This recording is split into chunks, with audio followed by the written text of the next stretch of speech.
कोई भी जेंडर होता है जो अपनी कम्युनिटी में, उसमें उनमें इंसानियत बहुत है। जो कहते हैं ना एक पर्पस होना चाहिए लाइफ में कि आपको अच्छा इंसान बनना है, वो मैंने रोजी जी में देखा।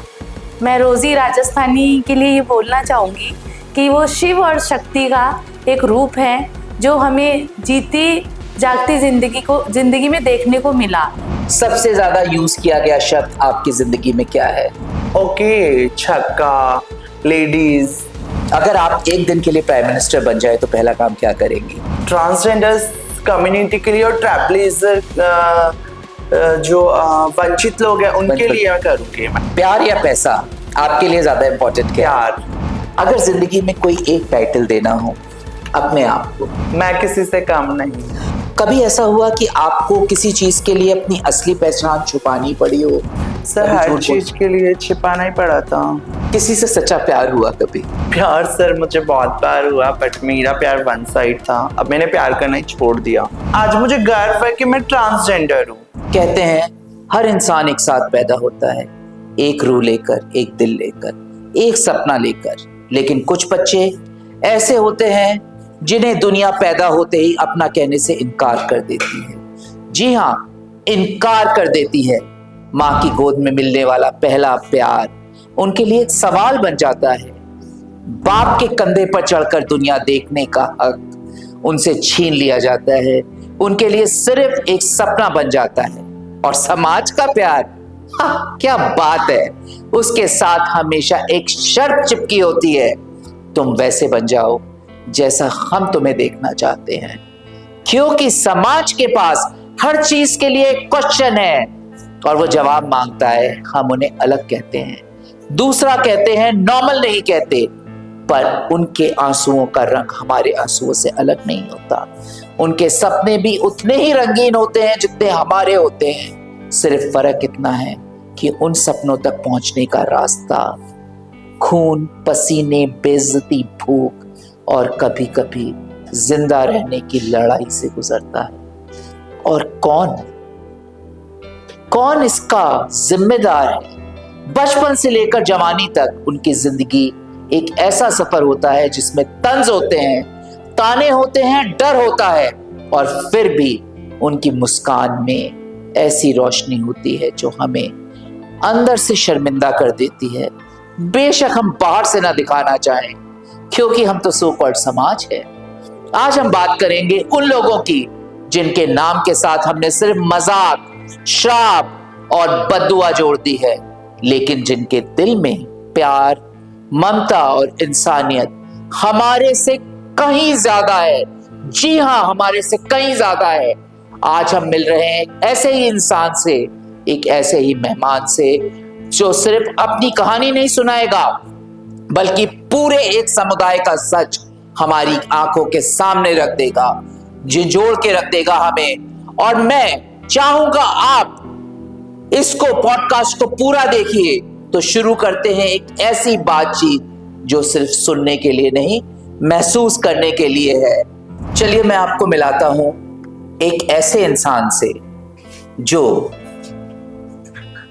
इस टॉपिक के बारे में कितना कुछ जानते हैं। हमारे, आपके, हम सब के बीच में से अनीता वर्मा जी। अनीता वर्मा जी एक एजुकेशनिस्ट हैं। इन्होंने लाइफ में बहुत कुछ किया है और आज बीजेपी के प्रवासी संघ की सचिव हैं। उसके अलावा ये एनजीओ चलाती हैं और आज ये ट्रांसजेंडर्स और उनके जैसे बहुत से तबके के लोगों के लिए वो करना चाहती हैं जो वो डिजर्व करते हैं। तो चलिए आइए इनसे ही पूछते हैं इनकी रूबी जी से मुलाकात कैसे हुई और ये इस क्षेत्र में आगे क्यों बढ़ी।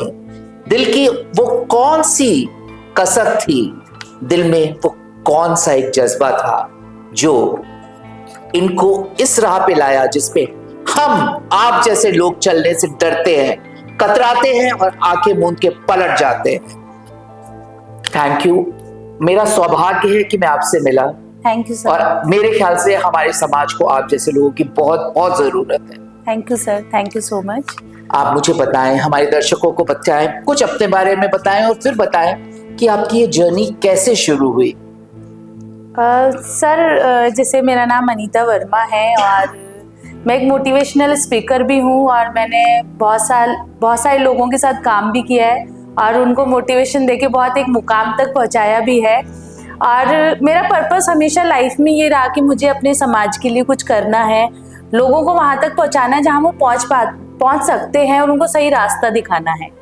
तो मुझे मतलब प्रवासी संघ के बारे में जब पता चला, मैं भीम सिंह कासानी जी से मिली। अच्छा, ओके। और उन्होंने जब इंट्रोड्यूस किया कि इस तरीके से हमारा संघ समाज के लिए एक नया भारत बनाने जा रहा है जो मोदी जी की सोच है, तो मुझे लगा कि वो राइट प्लेटफॉर्म यहाँ है जहाँ मैं सोचती हूँ कि मुझे अपने समाज के लिए कुछ करना है। तो उसी बीच मेरी मुलाकात हुई रोजी राजस्थानी से, जो नाम उन्हें प्रवासी संघ ने दिया है। क्या खूबसूरत नाम है, रोजी राजस्थानी। हाँ जी। और है ना, उन्होंने मतलब राजस्थानी इसलिए कि हमारे राजस्थान से है और हमारे राजस्थान की संस्कृति भी संस्कृति और हमारे राजस्थान में जो रंग है, यस, है ना, हाँ जी, जो खूबसूरती है रंगों की जी, तो वो झलकती है। बिल्कुल। तो मुझे जब मैं उनसे मिली तो मुझे फर्स्ट टाइम मुझे नहीं पता था कि वो ट्रांसजेंडर हैं, लेकिन जब मैं सेकंड टाइम उनसे मिली तो मुझे पता चला उनके बारे में। और मुझे सबसे अच्छी बात ये लगी कि कहते ना कि कोई भी जेंडर होता है जो अपनी कम्युनिटी में, उसमें उनमें इंसानियत बहुत है। जो कहते हैं ना एक पर्पस होना चाहिए लाइफ में कि आपको अच्छा इंसान बनना है, वो मैंने रोजी जी में देखा। और जब उनसे मेरी बातचीत हुई और उन्होंने जब अपनी सोच बताई कि वो कहाँ तक जाना चाहती है और अपनी कम्युनिटी को कहाँ तक लेके जाना चाहती हैं, तो मुझे लगा शायद ये नॉर्मल लोग भी नहीं सोच पा रहे हैं। नॉर्मल लोग सोच ही नहीं सकते क्योंकि नॉर्मल लोगों की, नॉर्मल समाज की सोच तो मैं और मेरा परिवार तक सीमित हो चुकी है। उसके आगे तो वो सोचना ही नहीं चाहते। राइट। तो सर, जब उनकी सोच मुझे पता चली, उन्होंने अपने ड्रीम्स बताए, वो कैसे काम करना चाहती हैं, और वो खुद एक मेकअप आर्टिस्ट हैं। जब मैंने उनका प्रोफाइल देखा तो मैं खुद शॉक थी कि ना इस तरीके से भी काम होता है और वो अपने आप को किस लेवल तक लेके जाने वाली है। तो वास्तव में जो ट्रांसजेंडर्स की कम्युनिटी है वहाँ सोच वो रोजी जी बदल पाएंगी और बहुत आगे समाज को लेके जाएंगी। मुझे बहुत गर्व फील होता है कि हम उस समाज में हैं जहाँ हम इस तरीके की एक्टिविटीज़ को देख रहे हैं और हम उन लोगों के साथ हैं। तो मैं रोजी जी के साथ बिल्कुल उनका कहते हैं ना राइट हैंड बन के खड़ी हूँ। भीम जी हमारे साथ हैं, उन्होंने इंट्रोड्यूस कराया। मैं उनकी बहुत ज़्यादा थैंकफुल हूँ कि वो मुझे इस प्रवासी संघ कम्युनिटी में लेके आए, जो हमारे बीजेपी की भी विंग है। तरुण राठी जी इसके फाउंडर है जिन्होंने इस कम्युनिटी को बनाया, और रोजी राजस्थानी को लेके हमारे समाज में आगे आए कि वो अपने समाज के लिए बहुत बड़ा कुछ करें। और सबसे बड़ी बात है, वो अपने समाज की जो बच्चियां हैं, जो लड़कियां हैं, उनको आगे लाके अपने समाज का जो भी उनका जेंडर है उनको आगे लाके वो उनको स्किल्स सिखाना चाहते हैं। तो इससे बड़ी बात नहीं हो सकती, क्योंकि हमारे जितने महान लोग हुए इस देश में, उन्होंने एक ही बात बोली कि अगर आपको अपने देश को आगे बढ़ाना है तो शिक्षा पे काम कीजिए। तो ये सोच उनकी बहुत बड़ी है और मुझे गर्व फील होता है कि मैं उनके साथ हूँ और आज मुझे मौका मिला उनके लिए बहुत कुछ बोलने का। तो अब आपको समझ आया, मैंने कहा था शुरुआत में कि ममता की बात करती है औरत। कहां जाती है ममता जब वो ऐसे बच्चों को निकाल के अलग कर देती है? सूख जाता है उसकी छातियों का दूध क्या? पुरुष आदमी हो, बेटा हो तो वंश बढ़ाता है, बेटी हो तो कन्यादान करके उसको पुण्य मिलता है। पर क्या ये वंश नहीं है? क्या ये बड़ा हो के उसका ध्यान नहीं रख सकता? आप जिन बच्चों को नॉर्मल बच्चा मान के अपने पास रखते हो, वो सिर्फ अपने परिवार के लिए जीते हैं। लेकिन आज रोजी जी वो मिसाल बन रही हैं जो अपने लिए नहीं, अपने परिवार के लिए नहीं, समस्त अपने जैसे लोगों के लिए जी रही, एक मिसाल बन रही है। कुछ मैं कह रहा हूं, देखने वालों कुछ शर्म करिए, और अगर आपके दिल में जरा सी भी इंसानियत बाकी है तो रोजी जी के और हमारे इस मुकाम में जुड़िए। बेशक मत जुड़िए, अगर आपके अंदर ये हिम्मत नहीं है मत जुड़िए, लेकिन उनको स्वीकार करिए, क्योंकि जिस दिन इन्होंने आपको स्वीकार करना बंद कर दिया। आप ये ध्यान रखिएगा, इस सृष्टि से आदमी और औरत हट सकते हैं, लेकिन ये नहीं हट सकते, क्योंकि रूप अर्धनारीश्वर का है, जो अनंत है, संपूर्ण है और हमेशा है। मैं रोजी राजस्थानी के लिए ये बोलना चाहूंगी कि वो शिव और शक्ति का एक रूप है, जो हमें जीती जागती जिंदगी में देखने को मिला। हम मंदिर में जाते हैं, भगवान की पूजा करते हैं, लेकिन जब मैं रोजी से मिली तो मुझे एहसास हुआ कि कहीं ना कहीं भगवान हमारे सामने ही होते हैं, क्योंकि शिव का जो रूप होता है वो बहुत दृढ़ होता है और जो शक्ति का रूप होता है वो ऊर्जा का होता है, और दोनों रूप इनके अंदर देखने को मिले मुझे। और ये जब जो डर होता है उसको प्रेम में बदल देते हैं, प्यार में, और जो नफरत होती है उसको अपनेपन में बदलते हैं। ये इनके अंदर इतनी बड़ी पावर है, शायद हम इस पावर को नहीं समझ पा रहे हैं। आप इनसे मिलिए, ये मेरे एक परिवार का हिस्सा बन चुकी हैं और मैंने अपनी छोटी बहन के रूप में इन्हें देख रही हूँ, और मुझे बहुत ही अच्छा लग रहा है रोजी के साथ काम करके। मैं चाहती हूँ कि आप सब लोग इनके साथ आइए और कंधे से कंधा मिला के इन्हें सपोर्ट कीजिए, और एक नई सोच और नया भारत हम इनके साथ मिलके बना सकते हैं। Thank you. तो आज मैं आपको मिलाने जा रहा हूं एक ऐसे इंसान से जिसको ना मैं कहूंगा पुरुष, ना मैं कहूंगा स्त्री, वो इंसान है, और उस इंसानियत का नाम है रोजी। रोजी जी, आज मैं चाहूंगा अपने बारे में खुद बताएं और आपको ये बात समझ आए कि जिसको आपने स्वीकारा नहीं था, आज वो अपनी मेहनत, अपने बलबूते पर अपने कितने सपनों को पूरा कर चुकी हैं, और कितने और सपनों को सिर्फ अपने लिए नहीं, अपने जैसे और लोगों के लिए पूरा करने की राह पे बहुत आगे बढ़ चुकी हैं। तो रोजी, सबसे पहले तो दिल से स्वागत है। मतलब मैं बता नहीं सकता मुझे कितना अच्छा लग रहा है आपसे मिलके, आपसे बात करके। और मैं चाहता हूं आज आप खुल के दर्शकों को बताएं कि आपके विजन क्या है, आप क्या करना चाहते हैं। जी बिल्कुल, मैं बताना चाहूंगी। सबसे पहले सभी दर्शकों को मेरा नमस्कार। सर ने बताया और मैं अपने बारे में कुछ बताना चाहती हूँ। मेरा इंट्रोडक्शन, मैं एक सेलिब्रिटी मेकअप आर्टिस्ट हूँ, और इसके अलावा मैं एक सोशल वर्कर हूँ। मैं इंडिया की पहली पासपोर्ट धारक ट्रांसजेंडर हूँ, और बीजेपी का एक विंग बनाया गया है। मोदी सूत्रों से पता चला है, मोदी जी के और अमित शाह जी के निर्देशानुसार एक विंग रेडी किया गया है, बीजेपी का प्रवासी विंग। उसकी मैं ट्रांसजेंडर प्रकोष्ठ की प्रदेशाध्यक्ष हूँ। जी, क्या बात है। तो आप क्या करना चाहते हो, आपका क्या एम है, आप जिंदगी में क्या इन लोगों के लिए, और आप किस लेवल तक जाना चाहते हो, क्या सपने हैं आपकी आंखों में? क्योंकि आपकी आंखों में, आपकी बात में, आपके वो सपने तो झलकते हैं। सर, मेरा सपना क्या है? मेरा सपना इतना है ना कि जब मैं मरूं तो बस लोग मुझे याद करें, बस इतना मेरा सपना है। मैं कुछ ऐसे काम करना चाहती हूँ कि आने वाली जनरेशन, इतनी सारी जनरेशन मुझे याद करे, एक इतिहास हो मेरे नाम का काफी बड़ा। और आपका ये सपना जरूर पूरा होगा। जी, जरूर पूरा होगा। आपका ब्लेसिंग्स, मेरी ब्लेसिंग्स हमेशा, मैं अपने मुकाम तक पहुंचूंगी। बिल्कुल पहुंचोगे, क्योंकि जब इंसान के दिल में इंसानियत का मुकाम होता है, जज्बा होता है, तो वो पूरा जरूर होता है। देखिए, हम और आप अपनी जिंदगी के बाद एक तस्वीर बनकर दीवार पर टंग जाते हैं, जिसपे आने वाली एक जनरेशन फूलमाला चढ़ाती है और दूसरी जनरेशन हमें उठा के रख देती है। उस तस्वीर को अब पता भी नहीं चलता कहाँ गई, लेकिन हमारे साथ वो इंसान है जो अपने पीछे एक इतिहास छोड़ना चाहती है, एक इतिहास, एक नई राह बनाने का।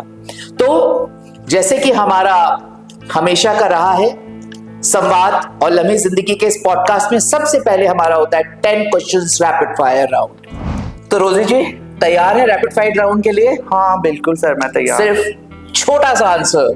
पहला क्वेश्चन, सबसे ज्यादा यूज किया गया शब्द आपकी जिंदगी में क्या है? ओके, छक्का, लेडीज, पागल तो मेरा नाम बन गया था। काफी प्रॉब्लम्स मुझे हुआ पागल, और मैं खुद इरिटेट होती थी इस वर्ड से बहुत ज्यादा। अगर आप एक दिन के लिए प्राइम मिनिस्टर बन जाए तो पहला काम क्या करेंगी? पहला काम, मैं ट्रांसजेंडर्स कम्युनिटी के लिए और ट्राइबलिज्म जो वंचित लोग हैं उनके लिए मैं करूंगी। मैं पहला काम यही करूंगी, उनके राइट्स पे काम करूंगी। लाइक मेरा जो लाइफ स्टाइल रहा, जितने दर्द मैंने सहा उतने दर्द उनको नहीं सहना पड़े हैं। ट्रांसजेंडर्स राइट्स पे मैं काम करूंगी, और भी जो घुमंतु वंचित लोग हैं उन पे मैं काम करूंगी, बेसहारा लोगों पे उनके लिए काम करूंगी। मैं पहले उनके लिए कुछ आयोग बनाऊंगी। मैं अगर मेरे हाथ में हुआ तो सबसे पहले वंचितों के लिए। बहुत अच्छा ख्याल है। प्यार या पैसा आपके लिए ज्यादा इम्पोर्टेंट क्या है? प्यार। पैसा मेरे लिए इम्पोर्टेंट नहीं है, शुरू से, बचपन से मैं कभी लालची नहीं थी।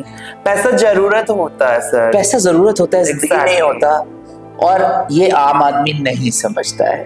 पैसा चाहिए जरूरत के लिए। हाँ। पैसा नहीं होगा तो हम कुछ नहीं कर पाएंगे। लेकिन पैसा आपके सर पे भी नहीं चढ़ना चाहिए। एग्जैक्टली। सबसे बड़ी गलतफहमी जो लोग आपके समुदाय के बारे में कहते हैं या सोचते हैं, यही है गलतफहमी कि ट्रांसजेंडर्स ये बहुत कुछ बोलते हैं, ट्रांसजेंडर्स को नफरत करते हैं लोग, क्योंकि लोग समझते नहीं हैं और समझना चाहते नहीं। समाज ने उन्हें सामाजिक हिस्सा नहीं माना। हाँ, तो काफी सारी गलतफहमियां हैं लोगों को। ट्रांसजेंडर्स के बारे में कुछ जानते कुछ भी नहीं जानते हैं। भाई ट्रांसजेंडर है क्या चीज? बिल्कुल। अब एक थोड़ा सा मस्त क्वेश्चन, खाने में क्या ऐसी चीज है जो आपको चुपचाप छुप के खाने में बहुत मजा आता है? ऐसा तो कुछ नहीं है सर। अच्छा, जैसे मैं चुपचाप मिठाई छुप के खाता हूँ। अच्छा, एक ऐसा इंसान जिसको देखकर आपको उम्मीद मिलती है कि शायद जिंदगी में मैं कुछ कर पाऊंगी? मेरे को भीम कासनिया जी, जो हमारी विंग के राजस्थान के प्रदेश अध्यक्ष है, उनको देख के मुझे उम्मीद जगती है कि ये एक ऐसा नेक इंसान जिसने मेरे लिए सोचा जो कि आज तक किसी ने नहीं सोचा। एक ऐतिहासिक फैसला उन्होंने लिया, एक प्रकोष्ठ बनाया, ट्रांसजेंडर प्रकोष्ठ, और मुझे उसकी प्रदेश अध्यक्ष बनाया। और भीम जी का उद्देश्य है कि मेरे लिए आयोग बनाना, तो बस उन्हीं के पीछे हूँ मैं, उन्हीं से मेरी उम्मीद जगती है। ऐसे लोग भी धन्य हैं। फिल्म या गाना जो आपकी जिंदगी में सबसे ज्यादा करीब है, कोई एक गाना या कोई एक picture? Okay, Siddharth movie. Siddharth movie, yes. अरे वाह। सबसे ज्यादा प्यार आपको कौन देता है? कौन प्यार करता है आपको सबसे ज्यादा? सबसे ज्यादा प्यार मुझे शायद मैं खुद ही देती हूँ, खुद ही देती हूँ। जब मैं मिरर में देखती हूँ तो मुझे अच्छा लगता है, और मैं इतना अच्छे काम कर रही हूँ तो मुझे प्राउड भी फील होता है कि मैं कुछ अच्छे काम कर रही हूँ, और जो मेरे सपने थे वो आज पूरे हुए हैं। मैं एक अच्छी खुद को जब मिरर में देखती हूँ तो मुझे एकदम अच्छा लगता है और मैं खुश होती हूँ खुद को देख। अब आपको समझ आया? हम बड़ी बड़ी मोटिवेशनल टॉक्स में ये बात सुनते हैं कि अपने पे गर्व करो, लेकिन हम गर्व किस पे करते हैं? हमारे पीछे जो बड़ी बड़ी आलीशान चीजें, पैसे हैं। गर्व करने वाली बात तो ऐसे लोगों में है जो जब आईना देखते हैं ना तो वो गर्व करते हैं अपने अचीवमेंट पे, जो उन्होंने अपने दम पर हासिल करे हैं, दुनिया से लड़कर हासिल करे हैं, समाज के अगेंस्ट जाकर करे हैं। एक शब्द में अपनी पर्सनैलिटी डिस्क्राइब कीजिए। आप अपने बारे में एक शब्द में क्या कहते हो? क्या हो आप? इंस्पिरेशन। Yes, right, inspiration. और अगर इस पॉडकास्ट के बाद इन्होंने आपको इंस्पायर किया है तो कमेंट में जरूर लिखिएगा कि आप इंस्पायर हुए हो। शायद आपका वो एक कमेंट इनकी आगे बढ़ने की तेजी को और तेज कर सकेगा। अगर जिंदगी में कोई एक टाइटल देना हो अपने आप को तो क्या टाइटल दोगे? मैं किसी से कम नहीं। वाह, आप वास्तव में किसी से कम नहीं हो। किसी से कम नहीं हो क्योंकि आप किसी से कंपटीशन नहीं कर रहे। कंपटीशन करते हैं हम जैसे लोग, हमारे और आपके जैसे लोग जो समाज में रहते हैं और अपने पड़ोसियों से, अपनी फैमिली से, अपने आप से, अपने रिश्ते में, अपने फर्स्ट हस्बैंड वाइफ आपस में कंपटीशन करते हैं। लेकिन यहां कंपटीशन इसलिए नहीं होता क्योंकि यहां इंसान जिंदगी की उस सच्चाई को जान चुका है जो सच्चाई उसने अपने आप अपने पैरों पे खड़े होकर जानी थी है। तो आज का पॉडकास्ट शुरू करते हैं। सबसे पहले, बचपन में आपका वो दिन कैसा होता था जब आपको अपने बारे में बदलाव और ये सब चीजें पता चलते थे? आसपास के बच्चे, आसपास के लोग आपके साथ कैसे बिहेव करते थे? जैसे मेरे को जब समझ नहीं था, मैं 1 2 3 साल की थी, तब तो मैंने खुद को लड़की ही माना था कि मैं एक लड़की हूँ, मुझे लड़की की तरह रहना अच्छा लगता था, बहन के कपड़े पहनना मुझे अच्छा लगता था। बट जैसे जैसे मैं एक ट्रांसजेंडर थी तो मुझे फैमिली ने लड़का बना के रखा। मेरे को जैसे जैसे मुझे समझ आई, जब तक मैं छोटी थी मुझे समझ नहीं था, तब तक फैमिली ने कुछ नहीं बोला, लेकिन जब मुझे समझ आने लगी तब मुझे फैमिली ने, इवन मेरी फैमिली ने मुझे शुरू में तो लड़की बना के रखा। अच्छा। लड़की के कपड़े, जब छोटा बच्चा होता है ऐसे चलता है हाथों से, तब फिर वैसे वैसे मेरे को वो इस चीजें अच्छी लगने लगी। जब मैं समझदार होने लगी तो मुझे फिर ना मुझे लड़की में ज्यादा कंफर्टेबल थी मैं, नोट लड़का जब, लेकिन वो लोग मुझे फिर लड़का बना के रखने लगे। अच्छा। कि लोग क्या बोलेंगे, समाज क्या बोलेगा। फिर जैसे जैसे लड़का उन्होंने बना के रखा, मैं कंफर्टेबल नहीं थी, मुझे फिर छुप छुप के साड़ी पहनना, बहन के कपड़े पहनना, डॉल से खेलना, वो सब मुझे अच्छा लगता था। और फिर जैसे ही मैं धीरे धीरे धीरे धीरे फिर मुझे समझ आने लगी, तो मेरे को जब लोग चिढ़ाने लगे तो मैंने खुद को बदलने की कोशिश भी करी, बट मैं नहीं बदल पाई। मेरे को जैसे काफी लोग नाम बन गए थे मेरे, छक्का लेडीज, पागल, तो वही तो मैं बहुत, मेरा माइंड पूरा खराब होता था। मैं समझ रहा हूँ कि उससे कितना मेंटल फर्स्ट ट्रॉमा आती थी मैं, बिकॉज आप उस एज में होते हो जब आप बचपन से थोड़ा सा बड़े होने की एज में आ रहे हो, और जब आपको एक्सेप्टेंस नहीं मिलती अपने फ्रेंड सर्कल से अपने, तो you go through lot of, और आपको खुद पता भी नहीं है एक्चुअली आपके साथ क्या हो रहा है। एग्जैक्टली मैंने काफी बदलने की कोशिश करी कि मैं एक लड़का बन जाऊं, लड़का हूं मैं, बट नहीं हो पाया। मैं लड़कों की तरह रहती थी, बट वही मेरी चाल वगैरह उन सबसे लोग मुझे जज कर लेते थे और फिर मेरे नाम बना देते थे काफी सारे। देखो, मैं इस बात को, मैं ऑनेस्टली बताऊं, मैं इस बात को आपकी थोड़ा बहुत इसलिए समझ सकता हूँ कि जब मैं स्कूल में था, मेरे अंदर थोड़ी सी बात करने का तरीका, या मुझे डांस करने का बहुत शौक है, फेमिनिन क्वालिटीज़ थी, और मैं बोलता भी थोड़ा सा इस तरह से था। तो मेरे को भी स्कूल में जब लड़के जो थे, मेरा नाम रख दिया गया था आंटी जी। ओके। और अब मैं उन लोगों से जब मिलता हूँ और वो मुझे हाय निखिल कहते हैं, तो मैं कहता हूँ क्यों भाई, बचपन का नाम भूल गए? ओके। बट मैंने एक्सेप्ट किया था कि है मेरे अंदर, क्योंकि मेरे अंदर मैं जो मुझे लगता है कि हर इंसान के अंदर एक यिन और एक yang है, एक स्त्री और एक पुरुष दोनों होते हैं। हाँ, होते हैं ना। और आपके अंदर कौन सी भावना ज्यादा है? एग्जैक्टली। तो वो भावना ही आपका जीवन बदलती है। जैसे मेरे अंदर जो ये सेंटिमेंट्स थे और ये थे, आज इसने मुझे राइटर बनाया।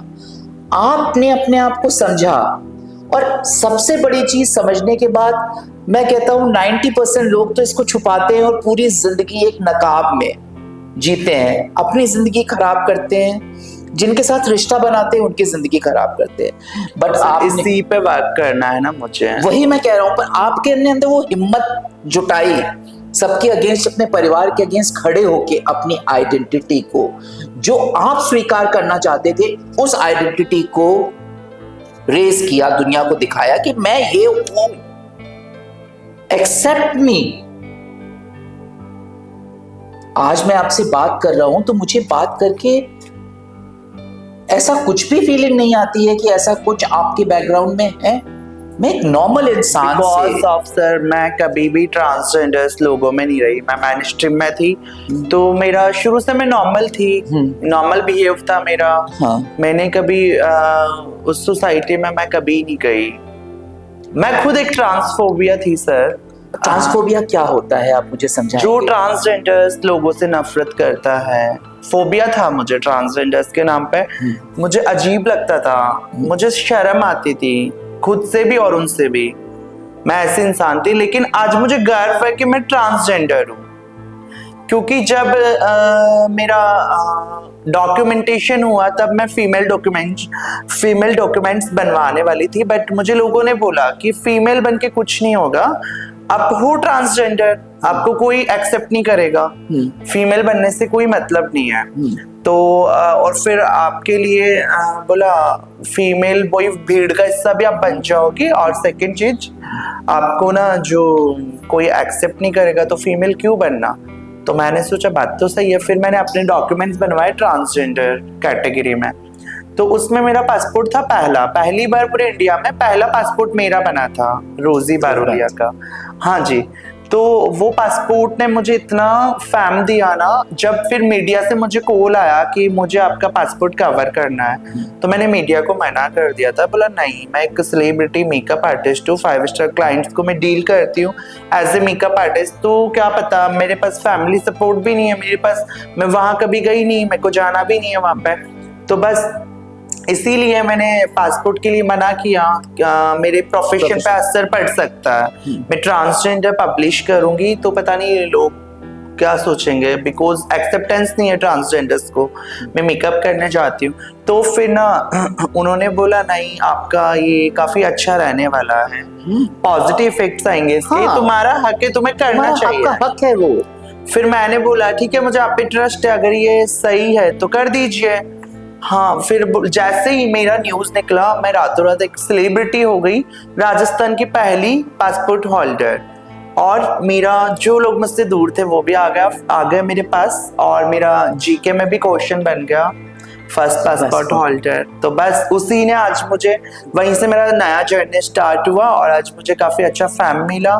मैं बीजेपी में भी काफी अच्छे से मेरा वर्चस्व है, और अभी मुझे बीजेपी का एक विंग है, तरुण राठी जी हमारे राष्ट्रीय अध्यक्ष, जो कि यूपी सरकार में राज्य मंत्री है, अमित शाह जी के फ्रेंड ही है। तो उनके निर्देशानुसार मुझे उनके नेतृत्व में ट्रांसजेंडर प्रकोष्ठ की प्रदेशाध्यक्ष बनाया गया। इसके लिए मैं राष्ट्रीय अध्यक्ष तरुण जी का और भीम जी का दिल से आभार करती हूँ। तो आभार मैं भी और करता आज हूँ। मुझे गर्व है कि मैं ट्रांसजेंडर हूँ। आज शायद मैं ट्रांसजेंडर, आज मैं फीमेल बनके शायद मुझे गर्व नहीं होता, मैं वही मेरे को रोना धोना, इमोशनल होना, वो सब मेरी लाइफ में चलता रहता। और आज मैं खुश हूँ, मुझे गर्व है कि मैं ट्रांसजेंडर हूँ, और मैं गर्व करती हूँ भाई। आज फोबिया नहीं हूँ, ट्रांसजेंडर फोबिया बिल्कुल नहीं हूँ, आज मुझे गर्व है। और एक चीज मैं और भी, जो बहुत अच्छी आपने बात कही, ट्रांसजेंडर फोबिया, ये फोबिया हमको हम सबके अंदर से हटाना पड़ेगा। वही, उसी के लिए मुझे काम करना है सर, उसी के लिए मैं कर रही हूँ। मैं सरकार से आयोग की भी मांग कर रही हूँ, ट्रांसजेंडर आयोग की, जो कि होना चाहिए, तभी ट्रांसजेंडर राइट्स पे काम हो पाएगा, अदरवाइज कुछ नहीं होगा। ट्रांसजेंडर्स को गवर्नमेंट ने मैनिस्ट्रीम में कर दिया है, बट ग्राउंड पे भी ऐसा कुछ भी नहीं है। वो बहुत जरूरी है। और देखिए, सरकार तो करेगी, आप जो करेंगे, लेकिन सबसे ज्यादा जरूरी है हमारी फैमिलीज, हमारा समाज। हम क्या करते हैं, हमारे छोटे बच्चे होते हैं, हम जब जानवरों के पास उन्हें ले जाते हैं तो जानवरों से उन्हें खेलने देते हैं, इंटरैक्ट करने देते हैं, लेकिन जैसे ही आपकी गाड़ी के पास कोई किन्नर आ जाता है, आप क्या करते हो? शीशा ऊपर कर देते हो, बच्चे का मुंह दूसरी तरफ कर देते हो। क्यों? किस लिए? आप बच्चे के दिमाग में क्या भर रहे हो? ये फोबिया क्रिएट कर रहे हो। तो ये फोबिया क्रिएट करने वाले हम माँ बाप हैं। हम जो बच्चों को सिखा रहे हैं वही सीख रहे हैं, बिना ये जाने कि हम एक इंसान को अपने से अलग कर रहे हैं, और वो इंसान आपका ही भाई या बहन है। हम नहीं जानते कि हमारे किस परिवार में से निकलकर वो आज इस जगह पर खड़ा है, और इसका सारा का सारा दायित्व उस परिवार पर, हमारे समाज पर है कि उसको आज इस मजबूरी पे इस जगह पर खड़ा होना पड़ रहा है। और मैं तो कहता हूं आपके जैसे और लोग होने चाहिए जो इनको मेन स्ट्रीम में लाएं, इनसे वो सब काम कर कि सीख दे जो एक आम इंसान करता है। क्यों नहीं कर सकते? बट नहीं, I feel so proud of you, honestly feel proud. Nice. मतलब मैं ऑनेस्टली बताऊं, आप सोचो, हम सब अपने बच्चों पे प्राउड करते हैं। क्यों करते हैं? क्योंकि वो जिंदगी में कुछ बन गए। कैसे बन गए? क्योंकि हम उनके पीछे पीछे खड़े थे, इसलिए वो कुछ बने, है ना। और इनके साथ कौन खड़ा था? कोई नहीं। थोड़ा सा बताओगे अपने परिवार के, अपने छोटे बचपन के बारे में, जब आपके परिवार को पता चला, आपने किन किन कठिनाइयों का सामना किया? कठिनाई यही कि वो चाहते थे मैं लड़के की तरह लाइफ जीऊं। मैं खुश नहीं थी एज ए बॉय। क्योंकि मेरी आत्मा तो अलग थी ना, मैं खुद को लड़की मानती थी। लड़की हूँ मैं, लड़की थी, तो मैं कैसे एक लड़की के रूप में मैं कैसे जी सकती थी अपनी ज़िंदगी? मैं कंफर्टेबल नहीं थी। फिर भी मैंने बहुत कोशिश किया, बहुत ज़्यादा। इवन मैंने 12th जब पास आउट किया तब तक कोशिश किया। जगह जगह मेरी स्कूल छूट गई, कॉलेज छूट गई इसी चीज़ से। मैं पढ़ नहीं पाई। मैं पढ़ाई में भी बहुत इंटेलिजेंट थी, साइंस की स्टूडेंट थी। घर वाले चाहते थे मैं डॉक्टर बनूं, बट मेरी आइडेंटिटी ने मुझे डॉक्टर नहीं कुछ और बना दिया। और मैं चाहती थी, फिर बस मेरा मन था मेकअप करना, फैशन डिज़ाइनिंग, फैशंस में मैं बहुत अच्छी थी, तो उसके लिए मेरे पास ऑप्शन नहीं था। फैमिली ने मना कर दिया था। फिर उसके बाद मेकअप मेरा गॉड गिफ्ट था। मेकअप के मैंने ट्रायल्स दिए। फर्स्ट टाइम मैंने ट्रायल दिया, तब उन्होंने मेकअप करवाया तो उनको मेकअप अच्छा लगा, बट उन्होंने बोला कि हम सैलरी नहीं देंगे आपको, हम आपको काम सिखा देंगे। मैंने बोला सर मुझे आना जाना वगैरह इतना तो मैनेज हो पाए। तो उन्होंने मेरे को हाथ में लाके बोला आप बहुत आगे जाओगे। और आज वो दिन मुझे याद है, आज मैं सच में आगे आ गई मेकअप आर्टिस्ट में। और उसके बाद मुझे इतने जॉब के नाम पे धोखे धक्के मिले, सैलरी भी नहीं मिली, काफ़ी स्ट्रगल मैंने देखा। फिर मैंने उसके बाद एक मेकअप किट बनाया, खुद का प्रोफेशन स्टार्ट किया मेकअप आर्टिस्ट का। ब्राइड्स करी, फिर ब्राइड्स करके दिल्ली में एक अवार्ड शो था वो मैंने किया, उसमें मैं विनर रही। मेरी ब्राइड मेरा लुक विनर रहा, वो मैं सेकंड विनर थी उसमें। पूरे इंडिया से मेकअप आर्टिस्ट आए थे। फिर उसके बाद मैंने बॉम्बे से क्लासेस करी, बिकॉज प्रोफेशनलिज्म बहुत जरूरी है। हाँ। मेरे को गॉड गिफ्ट था, मैं प्रोफेशनल नहीं थी। लाइक मैं मेकअप कर सकती थी, बट मेकअप के बारे में क्या थ्योरेटिकल है, क्या है, कुछ टेक्निक्स, कुछ क्या ट्रेंड में चल रहा है, वो सब मुझे प्रोफेशनली करना बहुत जरूरी था। दिल्ली से भी मैंने क्लासेस करी। उसके बाद मैंने जॉब भी किया सैलून्स में। मैं नहीं टिक पाई, उसके बाद भी नहीं टिक पाई मैं, बिकॉज मुझे पहली बात तो आई लव जयपुर से मुझे बहुत प्यार है। तो मैं जगह ऐसी कहीं मुंबई, दिल्ली, कोटा कहीं पे मुझे अच्छा नहीं लगा। मुझे जयपुर में ही सुकून मिलता है। तो उसके बाद जैसे मैंने खुद का सैलून भी सेटअप किया। मैंने फर्स्ट टाइम खुद के पैसों से एक्टिवा ली, मेरे को बहुत प्राउड फील हुआ। उसके बाद सैलून सेटअप किया, सैलून डूब गया तो चल नहीं रहा था। मेकअप करके मैं सैलून के एक्सपेंस करती थी। जैसे staff salary, rent went, products काफ़ी। तो 10 महीने मैंने सैलून को चलाया। मेरा सैलून नहीं चला तब भी, बिकॉज मेरा नाम था मार्केट में, मैं उसको वाइंड अप नहीं कर सकती थी। तो 10 महीने चला के फिर वो डूब गया। मेरे को 15-16 लाख का उसमें लॉस हो गया। अच्छा। हाँ जी। और उसके बाद भी आपने अपने पैशन को जिंदा रखा। पैसे मैंने घर वालों से ही लिया था। ओके। मैं लोन ले रही थी, बट भाई ने बोला लोन मत ले, हम दे देते हैं पैसे। पापा से लिया मैंने, दीदी से लिया, बट मैंने सारे पैसे दिए, 10 लाख रुपए उनको वापस। हाँ, क्योंकि मैं चाहती तो नहीं देती, घर वालों पे मैं बर्डन बन सकती थी कि आपकी औलाद हो, आप करिए, मैं क्यों करूँ, बट मैंने किया। आज इन्हीं चीजों ने शायद मेरा ये बिहेवियर ही था जो मेरे को यहाँ तक लाया है। बिल्कुल बिल्कुल, अपने आप को इंडिपेंडेंट, सेल्फ सफिशिएंट बनाना ये बहुत जरूरी है। वरना बच्चे सोचते हैं ये तो हमारे माँ बाप का फर्ज है हमारे लिए, वो करेंगे ही करेंगे। पर जब आपने डिसीजन लिया तो फैमिली ने सपोर्ट किया, फ्रेंड्स ने सपोर्ट किया? फैमिली ने सपोर्ट नहीं किया। सिर्फ ट्रांसजेंडर को कौन फैमिली सपोर्ट करती है? यही तो लड़ाई है मेरी और मेरे सारे रेस्ट समाज की। यही लड़ाई है कि फैमिली से लड़ना, समाज से लड़ना। ट्रांसजेंडर्स को हर जगह लड़ना पड़ता है खुद के लिए, खुद को एक एक्सेप्टेंस दिलाना, हर चीज के लिए। पहले फैमिली से लड़ो, फिर सोसाइटी से लड़ो, फिर कॉलेज में लड़ो, हर जगह लड़ो। जॉब करने जा रहे हैं वहां लड़ो, जिंदगी में लड़ाइयाँ है, ट्रांसजेंडर की लड़ाई कभी खत्म ही नहीं होगी। कितनी अजीब बात है ना कि हम अपने ही बच्चे को चाहते हैं कि वो जिंदगी भर एक नकाब ओढ़ के, एक मुखौटा लगा के जीता रहे, वो होके जिए जो वास्तव में वो है नहीं। और जब वो अपनी सच्ची जिंदगी जीना चाहता है तो सबसे पहले हम एज पेरेंट्स, हम एज रिलेटिव्स, हम एज फ्रेंड्स उसकी राह का सबसे बड़ा रोड़ा बनते हैं।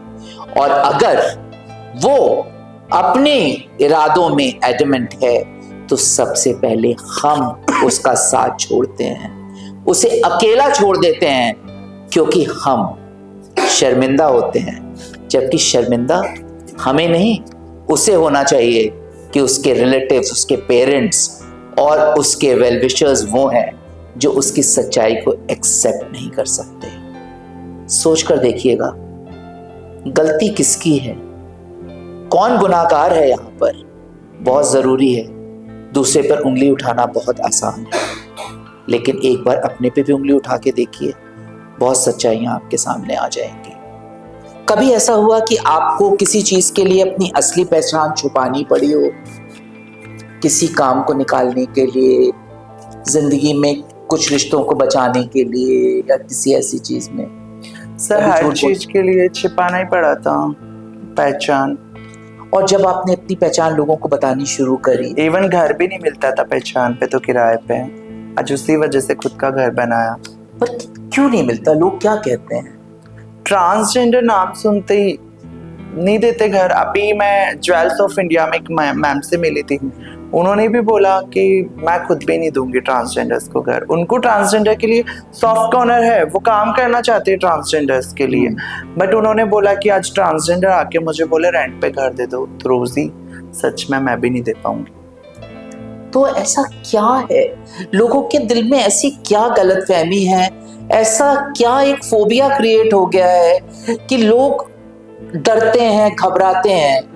जैसे एक टाइम था लिव इन रिलेशनशिप्स में लोग घर नहीं देते थे लड़के और लड़कियों को, एग्जैक्टली है ना, लेकिन अब उन्होंने देना शुरू कर दिया, बहुत आराम से मिल तो जाता यही है। चीज मुझे ट्रांसजेंडर्स के लिए करना है कि मैं कुछ ऐसे काम करूं जो प्रॉब्लम्स आज ट्रांसजेंडर्स को है समाज में, सामाजिक हिस्सा नहीं माना जाता, वो प्रॉब्लम फ्यूचर में ना हो। बिल्कुल सही बात। आप मुझे बताओ ना, आप किराए में घर दे रहे हो, एक इंसान को दे रहे हो जो आपकी तरह उठता है, आपकी तरह रहता है, आपकी तरह खाना बनाता है, आपकी तरह पूजा पाठ करता है। फिर सर एक्चुअली होता क्या है, ट्रांसजेंडर्स का थोड़ा उनको जो नॉर्मल समाज में रहने वाले लोग हैं, नॉर्मल तो वो भी नॉर्मल ही है, अब नॉर्मल हम उन्हें बोल नहीं सकते हैं। बिल्कुल बोल सकते हैं, मैं तो बोल सकता हूँ, मैं तो बोलता हूँ कि हम एबनॉर्मल हैं। ओके यस, हम एबनॉर्मल हैं, सोसाइटी ने हमें एबनॉर्मल बना दिया। तो होता क्या है सर, जैसे उनका जो सोचने का लेवल, अग्रेशन, उनका लड़ाई करना, बस, और कुछ दुआ बद्दुआ वाला भी है, बस कुछ यही चीजें हैं कि जिन्होंने उनको समाज से दूर कर रखा है। बट ये जायज है सर, क्योंकि उनको प्यार नहीं मिला कभी। बिल्कुल शायद जायज है। आप किसी को दुत्कारोगे, आप उस इंसान के अंदर इतनी पीड़ा भर दोगे, तो कहते हैं ना, बम तो कभी फटेगा ही ना, वो फटता है। ये जायज आप है। जो बात आपने कही ना, आशीर्वाद की और श्राप की, वो और कुछ नहीं है। हाँ, ट्रांसजेंडर जो है वो कोई नई चीज नहीं है, ये बहुत पुरानी टाइम से आ रहा है। महाभारत में श्रीखंडी, हाँ, और शिव शक्ति, शिव जी का स्वरूप है ट्रांसजेंडर, अर्धनारी। हाँ, एग्जैक्टली वही। और इसके बाद भगवान राम जी जब वनवास गए थे, तो उन्हीं का जो आज ब्लेसिंग्स लगती है ट्रांसजेंडर्स की, वो वही है। भगवान राम जी का आशीर्वाद था उनको कि इनके मुंह से जो निकले हुए वर्ड वो सच होंगे, जैसे वो दुआ हो बद्दुआ, अच्छे वर्ड्स बुरे वर्ड्स। क्योंकि इन्होंने इंतजार किया था श्री रामचंद्र 14 वर्ष का, 14 वर्ष वहीं पे घाट पर इंतजार किया था, जहाँ से जब राम जी आए थे तो उन्होंने बोला आप यहाँ क्यों खड़े हो, सब तो गए, बोला प्रभु आपने बोला कि मेल इधर चाहिए फीमेल्स इधर चाहिए, तो हम हमारे लिए तो आपने कुछ बोला नहीं, फीमेल हम तो वही हम खड़े आपका रहेंगे इंतजार ना। कर रहे थे। आपने बोला नहीं आप कि उधर हमें जाओ बस। तो भगवान राम जी की आंखों में आंसू निकल गए। बस उन्होंने एक वचन दिया था, एक आशीर्वाद दिया था, बस उसी से आज हमारी दुआ बद्दुआ जो भी है वो लगती है। पुराने जमाने में कहते थे ऋषि मुनि जब तप करते थे तो अपने अंदर इतनी ऊर्जा इकट्ठी कर लेते थे कि जब वो बोलते थे तो आशीर्वाद फलीभूत होता था और वो श्राप फलीभूत होता था। तो ये शक्ति आपके तिरस्कार ने इनके अंदर भरी है, जो आप इनको इतना ज्यादा अपने से दूर करते हो, इतना कुछ बोलते हो, उससे इनके अंदर ये शक्ति आई है।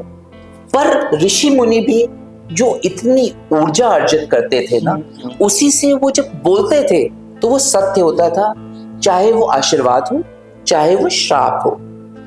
तो यही चीज जब आप किसी चीज को इतना नफरत से भर दोगे, हम कहते हैं ना, आजकल तो इतनी चाइल्ड साइकोलॉजी पढ़ाई जाती है कि आप बच्चे को निग्लेक्ट करोगे, बार बार उसको बोलोगे तो कुछ नहीं कर सकता, तो कुछ नहीं कर सकता, तो वो नेगेटिव हो जाएगा, नेगेटिव हो जाएगा और फिर वो डिप्रेशन का पैशन और जब वो बड़ा होगा तो उसे पता ही नहीं चलेगा वो क्या कर रहा है। और फिर वो जब बस वही ट्रांसजेंडर्स के साथ है, वो जब फटेगा तो वो सब वो फिर कोई लिहाज नहीं करेगा। वही तो इनके एग्रेशन का, इनके साथ जो ये व्यवहार है, इसका काफी सारा दायित्व तो हमारे पे जाता है।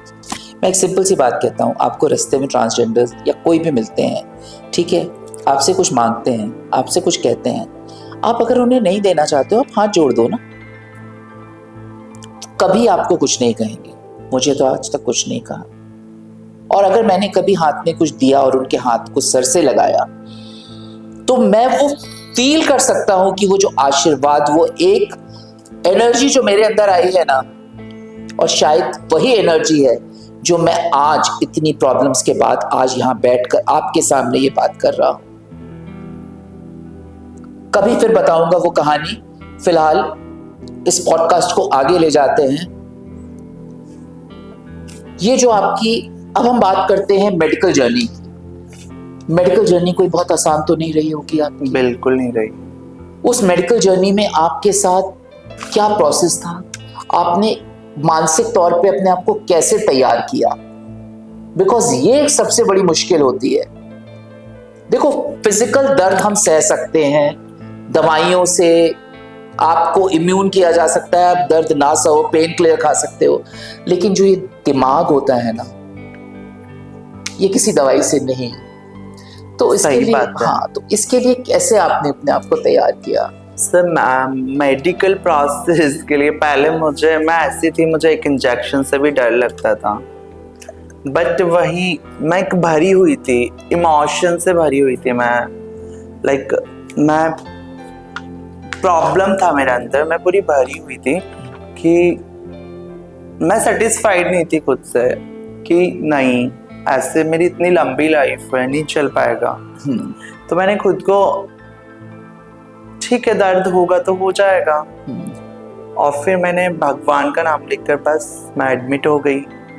और हमारी जो ईस्ट है बाउचर माँ, वो बहुत पावरफुल है, बस उन्हीं की कुछ पावर थी, उसी से बस में हिम्मत आई ऑपरेशन कराने की, और बस मैं जाके लेट गई और सब हो गया। बट मेरा जब बॉटम सर्जरी हुआ था सर, तो उसके जब पहले तो मैंने करवा लिया, बट जब जो पैन हुआ वो अनबियरेबल था मेरे लिए, वो मेरे से सहा नहीं गया, मेरे आंसू नहीं रुकते थे। मैंने सोचा मैंने क्यों करवा लिया, मैंने रियलाइज किया, बोला मैंने गलती कर दी।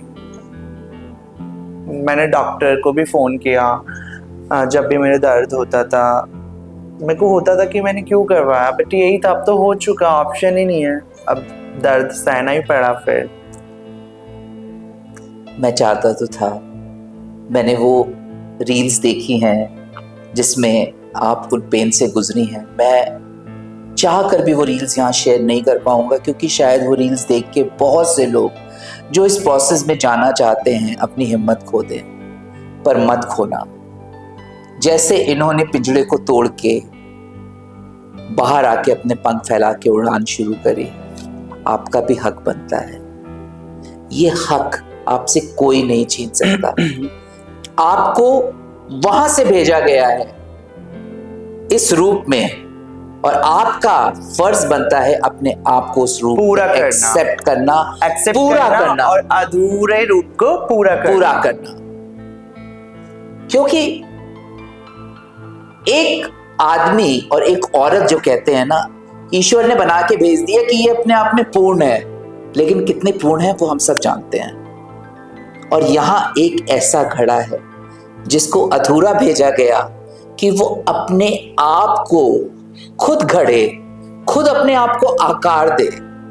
सोचिए कितनी खूबसूरत, मुश्किल है पर अगर दिल से सोचा जाए और समझा जाए तो कितनी खूबसूरत है ये जर्नी, जहां इंसान को भगवान ने वो हक दिया कि वो अपने रूप का निर्णय खुद ले सके। और गलतियां होती है, हम इंसानों से भी होती है, वैसे विधाता से भी गलती होती है। मैं तो कहता हूँ विधाता से गलती नहीं हुई, विधाता ने तो आपको वो हक दे दिया। Exactly. बाकी लोगों को तो हक दिया ही नहीं, उनको तो एक रूप दे के भेज दिया, आपको वो हक दिया कि जाओ खुद को हिम्मत लाओ और वो रूप अपने लिए खुद गढ़ो। ये तो है।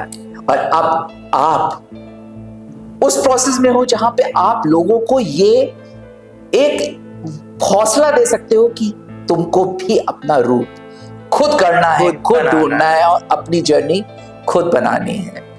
तो बहुत सारी बातें हैं, सच्ची में बहुत सारी बातें हैं, पर there is no end to these talks। तो कुछ छोटे से क्वेश्चंस और पूछने के बाद शायद हमें ये पॉडकास्ट खत्म करना ही पड़ेगा। किसी से सच्चा प्यार हुआ कभी? हाँ, प्यार सर मुझे बहुत बार हुआ, बट मेरा प्यार वन साइड था। अब मैंने प्यार करना ही छोड़ दिया। अब नहीं, अब मेरा हो गया, मतलब अब मेरे को सक्सेस होना है, मेरे को मेरा विजन क्लियर है, मेरे को सामने दिख रहा है, मेरा फ्यूचर विजन मिशन सब कुछ सामने दिख रहा है। मुझे एक छोटी सी बात बताओ, मुझे आपको हर्ट जरूर करेगी। हाँ जी। लोग कहते हैं कि प्यार जिंदगी में बहुत जरूरी है, लेकिन मैं कहता हूं कि प्यार में इंसान जितना टूटता है ना, उतना ज्यादा मजबूत होता है, उतना ज्यादा निखरता है। सही बात है ना? तो आपको कोई नहीं मिला जिंदगी में ऐसा जिसने आपसे एक बार कहा हो कि मैं तुम्हें सच्चे दिल से प्यार करता हूँ? सर आई थिंक जैसे जितने भी ट्रांसजेंडर्स है, मेल है, फीमेल है, सबके रिलेशनशिप रहे होंगे।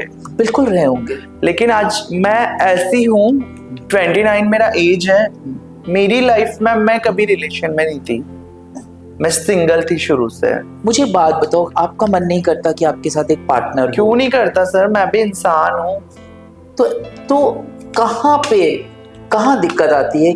लोग एक्सेप्ट नहीं करते ना एक्सेप्ट, उनको फिजिकल तक है, मतलब लोगों का ये है कि फिजिकल हो जाए बस, मतलब एक तो फिजिकल जो हो के और एक कुछ सुख मिल, जिसको जिस्मानी सुख कहते हैं, वो मिल जाए, लेकिन वहां तक के लोगों लेकिन का वो दिल से जुड़ने वाली बात नहीं है। और मेरे साथ तो ऐसा नहीं हुआ कि हाँ दिल से मेरे से कोई कनेक्ट नहीं हुआ, दिल से भी और वैसे भी, बिकॉज मेरा विजन है, मैं इन सब फालतू चीजों में माइंड नहीं लगाती और मेरे को बस सक्सेस होना है। और यही है शायद पता नहीं क्यों डेस्टिनी सर, डेस्टिनी है कि मेरी लाइफ में अकेलापन है। नहीं, पर पता नहीं क्यों आपसे बात करते करते मेरे को कहीं से कोई इंट्यूशन हो रही है जो मुझसे कहला रही है कि मिलेगा जिंदगी में, कोई ना कोई ऐसा मिलेगा। देखते हैं कब मिलता है। कहते हैं ना, जब जो मिलना होता है तब मिलता है। मिल जाए। और मिलने का मतलब कोई ऐसा उम्मीद हट गई।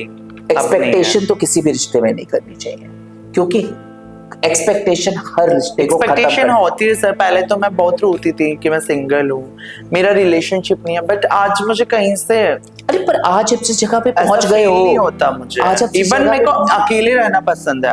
आज मैंने खुद को वो बना लिया कि मेरे को अकेले रहना है, मेरे को कोई रिलेशनशिप नहीं चाहिए। ठीक है। सर मेरा मैं- एनजीओ भी है नई सोच नई शक्ति, जो कि मैंने अभी इंट्रोडक्शन जब दिया था तब बताया नहीं, माइंड में आया नहीं। नई सोच नई शक्ति की मैं फाउंडर हूँ, तो फिर डायरेक्टर मेरे हूँ। ख्याल से आपको इतना काफी प्यार करने सारे वाले लोग मिल मिलेंगे। जाएंगे मुझे वही भाई, है। मुझे जरूरत ही नहीं है तो प्यार बस की। पर वो मिल गए ना प्यार करने वाले। देखो मैंने क्या कहा था, सर प्यार करने वाले बहुत है मुझे। बस वो प्यार ही बहुत जरूरी होता है।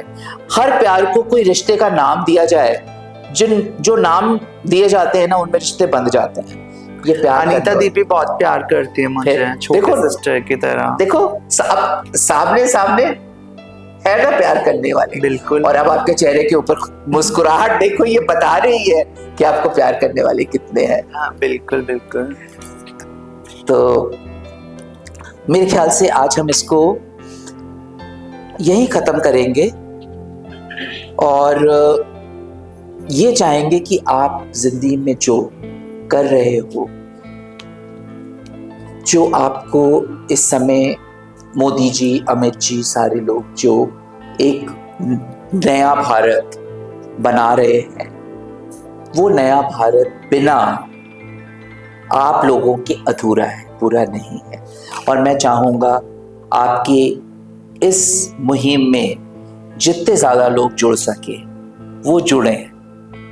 जुड़ने का मतलब ये नहीं है कि आपको कोई नारे लगाने हैं, आपको कोई भाषण देने हैं, आपको हमारी अपनी हम सब की सच्चाई को एक्सेप्ट करना है। जैसा कि सर ने बताया, मैंने भी अभी बोला कि मैं आयोग की मांग कर रही हूँ, और ये जितनी भी प्रॉब्लम्स है ट्रांसजेंडर्स के लिए या फिर वंचित वर्ग के लिए, वैसे वंचितों का आयोग तो है, घुमंतु आयोग शायद है, वैसे एक ट्रांसजेंडर आयोग भी होगा, जल्दी होगा। और इस आयोग को, ये शायद आयोग भगवान मेरे हाथ से ही चाह रहा है। बिल्कुल होगा, ये आशीर्वाद उसका हमेशा आपके साथ है, बिल्कुल, आप बिल्कुल। करोगे। और मैंने बचपन से सपने बहुत देखे हैं और सपने मेरे पूरे भी हुए हैं, मेहनत मैंने बहुत करी है, उन सपनों तक मैं पहुंची हूँ। बस अभी भी मैं बहुत सपने देखती हूँ और उन सपनों को मैं पूरा भी करूँगी। बिल्कुल और करोगे। मैं यही बोलूँगी कि सपने देखना चाहिए, बट सपनों के साथ मेहनत भी वैसे ही करो कि सपने आपके पूरे हो सके। और समाज को मैं एक संदेश भी देना चाहूँगी कि आप अपने बच्चे को एक्सेप्ट करिए, चाहे फिर वो कोई भी हो, चाहे कैसा भी जेंडर हो, एबनॉर्मल हो, कुछ भी हो, एक्सेप्ट करिए। एक्सेप्ट करें। वो आपका, देखो आपका आज बच्चा है, आपकी औलाद है, खून है आपका। आप क्यों नहीं, हम क्या एक्सेप्ट करेंगे आपको। अब वो समय आएगा जब आपको हमें एक्सेप्ट करना पड़ेगा। जिस मुहिम पे आप हो, एक दिन हर माँ बाप का सर गर्व से ऊंचा होगा कि उसके बस ये बच्चे उस लेवल पे पहुंचे हैं आज। वही मुझे करना और है, वो होगा, वही। कि होगा। समाज, फैमिली, सबको गर्व हो कि औलाद हो तो रोजी जैसी हो। बस कुछ ऐसे ही काम करना। और अभी भी है गर्व, समाज को गर्व है, साथों समाज को गर्व है कि रोजी एक है, काफी अच्छा कर रही है। आज मुझे आपसे मिलकर इतना अच्छा लगा। मतलब मैं इतने टाइम में, मैंने जिंदगी में इतने उतार चढ़ाव देखे, आज मुझे लग रहा है कुछ भी इम्पॉसिबल नहीं है जिंदगी में। बिल्कुल नहीं है, सब पॉसिबल। अगर आप सोच लो तो आप कुछ भी कर सकते हो। आपसे फिर मिलूंगा, बहुत सी बातें करूंगा और आप लोग इंतजार करिएगा कुछ और गुफ्तगू का हमारे साथ, संवाद पर और लम्हे जिंदगी के पर।